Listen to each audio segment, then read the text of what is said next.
आपका पहला प्रश्न है रजत सिक्के जारी करने वाला प्रथम गुप्त शासक था। ऑप्शन ए चंद्रगुप्त प्रथम, option B Samudragupta, option C Chandragupta द्वितीय, ऑप्शन डी कुमारगुप्त। यहाँ पर आपका सही उत्तर है ऑप्शन सी चंद्रगुप्त द्वितीय।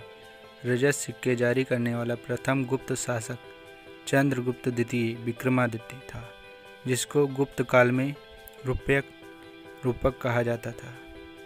चंद्रगुप्त द्वितीय ने शक मुद्राओं के ही अनुकरण पर रजत मुद्राओं को उत्कीर्ण करवाया और शक राज्य में प्रचलित करवाया।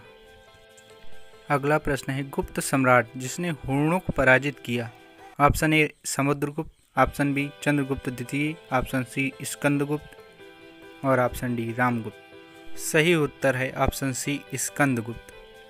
हुरणों का पहला भारतीय आक्रमण गुप्त सम्राट स्कंदगुप्त के शासनकाल में 455 ईस्वी में हुआ तथा स्कंदगुप्त के हाथों में वे बुरी तरह पराजित हुए। यह आक्रमण एक धावा मात्र रहा और देश के ऊपर इसका कोई तात्कालिक प्रभाव नहीं पड़ा, किंतु परोक्ष रूप से इसने गुप्त साम्राज्य के पतन की गति को तेज कर दिया। अगला क्वेश्चन है दिल्ली का प्रथम मुस्लिम शासक कौन था। Option A Qutbuddin Aibak, option B Iltutmish, option C Razia, option D Balban.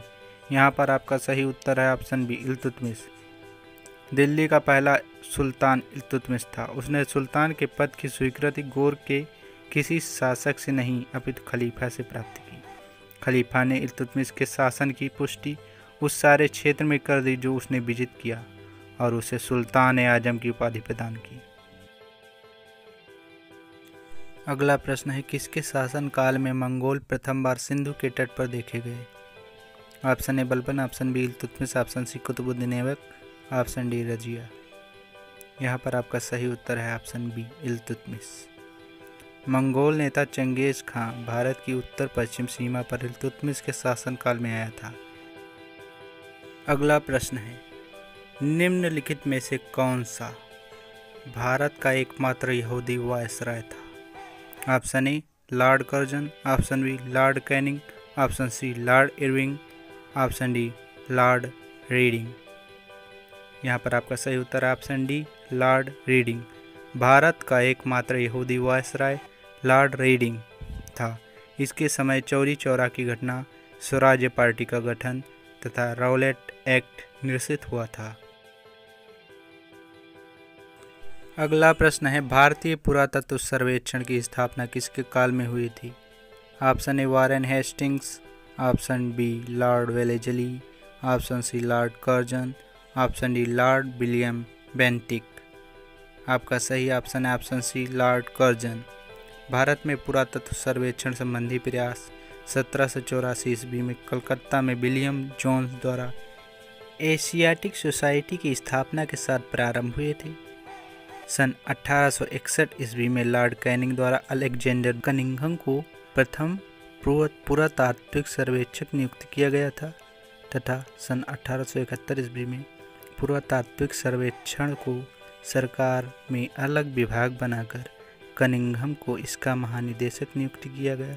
Lord Curzon के कार्यकाल 1899 से 1905 ईस्वी के दौरान 1901 ईस्वी में भारतीय पुरातत्व सर्वेक्षण ASI को एकीकृत एवं केंद्रीकृत स्वरूप देते हुए जॉन मार्शल को इसका नया महानिदेशक नियुक्त किया गया। अगला प्रश्न है निम्नलिखित में से कौन सा पदार्थ सर्वाधिक मजबूत होता है। निम्नलिखित में से कौन सा पदार्थ सर्वाधिक मजबूत होता है। Option A German silver, option B पीतल, option C steel, option D graphene. यहाँ पर आपका सही उत्तर है ग्राफीन। यहाँ यह भी जान ले कि ग्राफीन एक अणु की मोटाई वाली सामान्य कार्बन की एक पतली परत है जो विलक्षण गुण प्रदर्शित करती है। ग्राफीन न केवल बेहद पतला है बल्कि अब तक खोजे गए पदार्थों में सबसे मजबूत भी है। विद्युत का संवाहक होने के साथ साथ इसमें तांबे के गुण भी हैं। यह लगभग पारदर्शी है।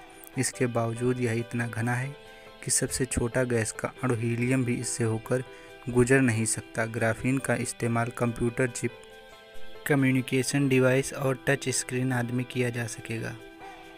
अगला क्वेश्चन है हीरे की बिक्री में भार की इकाई कैरेट होती है। 1 कैरेट बराबर है 100 मिलीग्राम के, 200 मिलीग्राम के, 300 मिलीग्राम के, 400 मिलीग्राम के। यहाँ पर आपका सही उत्तर है ऑप्शन बी 200 मिलीग्राम के। 1 कैरेट बराबर 200 मिलीग्राम होता है। अगला क्वेश्चन है, निम्नलिखित में से कौन धातु चुंबक द्वारा आकर्षित नहीं होता? ऑप्शन ए लोहा, option B nickel, option C cobalt, option D aluminium. यहाँ पर आपका सही उत्तर है ऑप्शन डी एल्यूमिनियम। लोहा, निकेल, कोबाल्ट लौह चुंबकीय पदार्थ हैं तथा तीव्रता से चुंबक द्वारा आकर्षित हो जाते हैं। एल्यूमिनियम अनुचुंबकीय पदार्थ है जो केवल अति शक्तिशाली चुंबक द्वारा ही आकर्षित होता है। अगला प्रश्न है, कमरे को ठंडा किया जा सकता है? ऑप्शन ए पानी के बहने से, ऑप्शन बी संपीड़ित गैस को छोड़ने से, ऑप्शन सी रसोई गैस से, ऑप्शन डी ठोस को पिघलाने से। यहाँ पर आपका सही उत्तर है ऑप्शन बी संपीड़ित गैस को छोड़ने से। एयर कंडीशनर में संपीड़ित गैस ही प्रयुक्त होती है जिससे कमरे या अन्य स्थान को ठंडा किया जा सकता है। अब यहाँ आपके लिए एक अभ्यास प्रश्न है। अभ्यास प्रश्न है, कमरे में लगा हुआ वातानुकूलक क्या नियंत्रित करता है? ऑप्शन ए केवल तापक्रम, ऑप्शन बी केवल आर्द्रता एवं तापक्रम, ऑप्शन सी केवल दाब एवं तापक्रम, ऑप्शन डी आर्द्रता, दाब एवं तापक्रम। तो इसका उत्तर आप लोगों को कमेंट बॉक्स में लिखना है। धन्यवाद, नमस्कार।